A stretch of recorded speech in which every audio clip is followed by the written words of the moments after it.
In section 4, we will discuss interval notation and finding domains and ranges from graphs. Recall that a set of ordered pairs is also called a relation. The domain is the set of x coordinates of the ordered pairs, and the range is the set of y coordinates of the ordered pairs. So knowing that, we can take a set of ordered pairs such as 4, 9, negative 4, 9, 2, 3, and 10, negative 5, and find the domain and range of the relation. The domain will just be each x value, 4, negative 4, 2, and 10. The range will be each y value, 9, another 9, 3, and negative 5. Notice that even though the 9 was repeated, we only write it one time in the set of y values. Find the domain and range if we are given the graph of a function, such as we are in this example. The way we do so, first let's write the d, which stands for the domain or all the x values, and r, which stands for the range or all the y values. Let's first find the endpoints, the furthest left value and furthest right value, the lowest value and the highest value. Then we can talk about interval notation.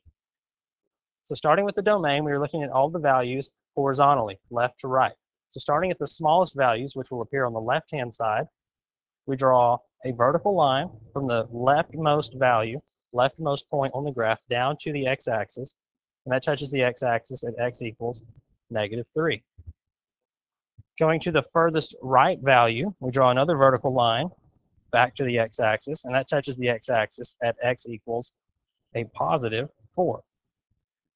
So we can see that there is no gap between negative 3 and 4 where we have a graph. We have a graph continuously from negative 3 to 4. So the way we would write this in interval notation, starting with the smallest value, negative 3, going all the way to the largest value, 4. Because we could actually draw a line down to the x-axis at negative 3, we're going to put a square bracket, meaning we could have touched the value at x equals negative 3. We had an actual point. We'll also put a square bracket at 4 for the same reason. Let's do the same thing with the range. Axis runs horizontally, so we looked at the leftmost value and the rightmost value. The y-axis runs vertically, so we will look at the lowest value and the highest value. Starting with the lowest value, we find the lowest point on the graph, and draw a line back to the y-axis. That will touch the y-axis at y equals negative 4. Looking at the highest point on the graph, we draw a line back to the y-axis, and that touches the y-axis at y equals 2.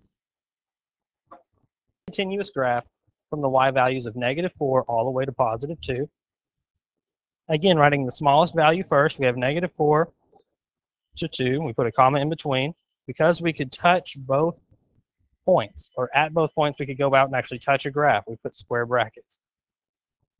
Example, find the domain and range of the function graph to the right, use interval notation.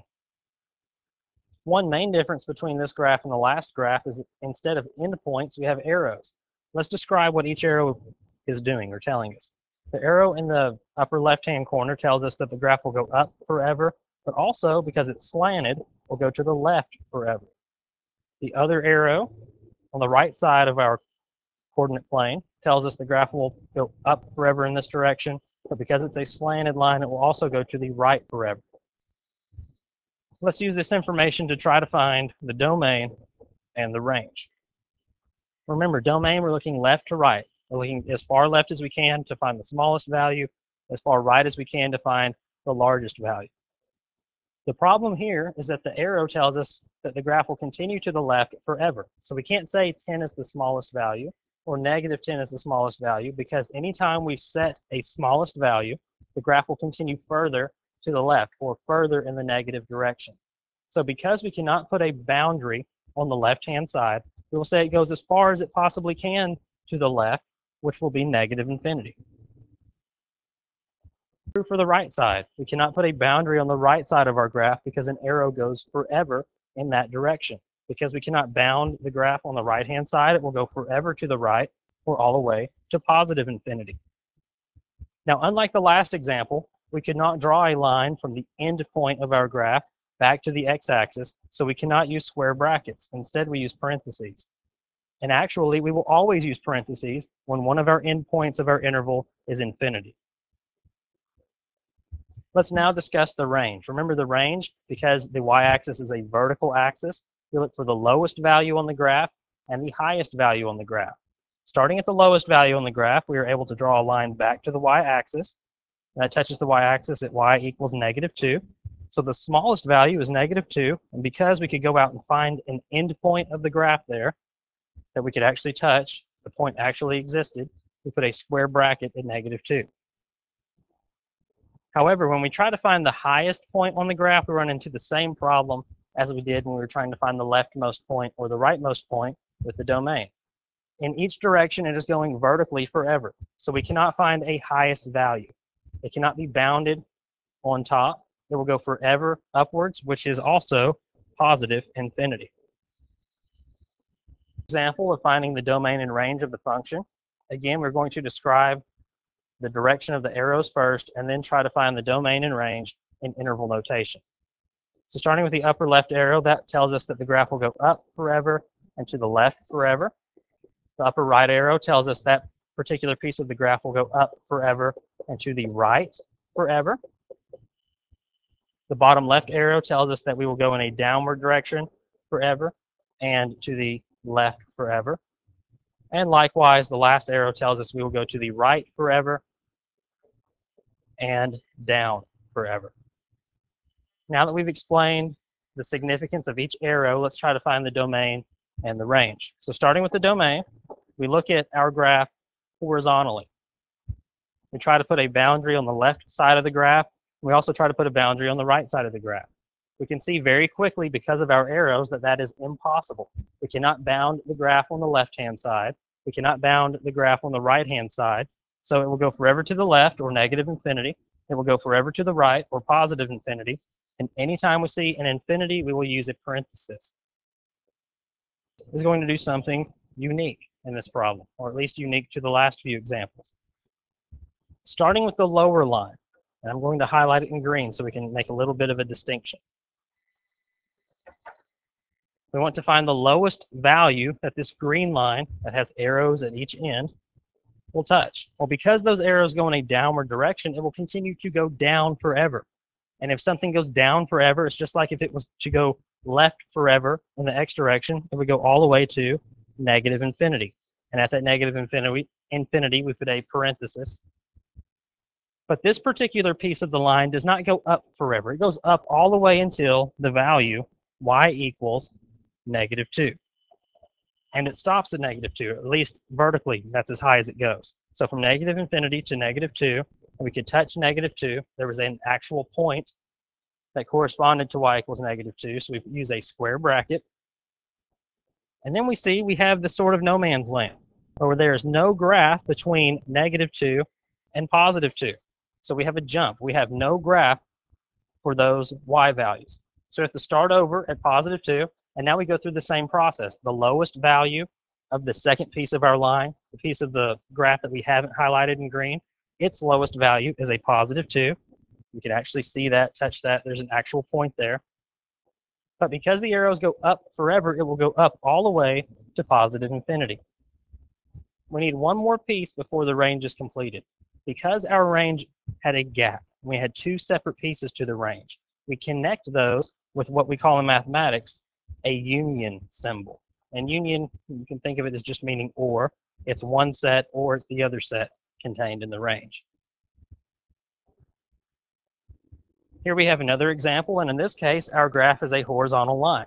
Let's find the domain and the range. Again, we notice that we have arrows at each end of the line. The arrow on the left tells us it's going strictly left forever, not up or down, but just left. The arrow on the right tells us we're going strictly to the right forever. Just like in the previous example, we cannot bound the graph on the left side or the right side, so it goes from negative infinity to positive infinity.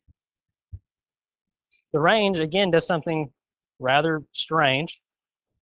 We don't have a slanted graph. We don't have a curved graph. Our graph goes through one y value, forever to the left and forever to the right. And that one y value is -10. So the only y value that this line touches is -10. And when we have one point or a collection of points that is countable and finally comes to an end, we are going to use braces. We use the square brackets or the parentheses to show we have a continuous number of values. We use the braces to show we only have a finite, a a complete number of countable values.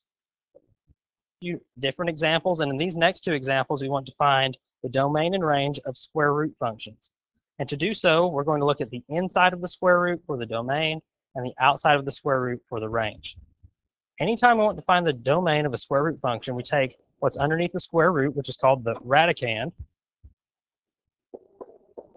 greater than or equal to 0. We do this because if you were to put numbers in and take the square root with your calculator, it's okay to take the square root of 0. It's okay to take the square root of a positive number, but you cannot take the square root of a negative number. So we set our radicand greater than or equal to 0, solve for x, just like we did in Module 2. We add 1 to each side, and we have x is greater than or equal to 1. Now, if we go back to the instructions, we were told we want the answer in interval notation, which we do not yet have. Sometimes it's easier to look at a line graph, graph our inequality, and then rewrite it in interval notation.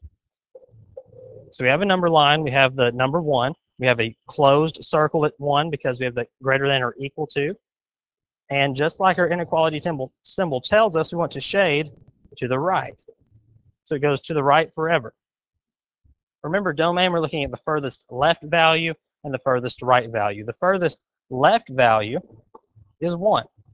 We have a closed circle there. We can actually touch the point. That's part of the solution. So we use a square bracket. It goes forever to the right. It cannot be bounded. It goes all the way to positive infinity. This is the domain of this square root function.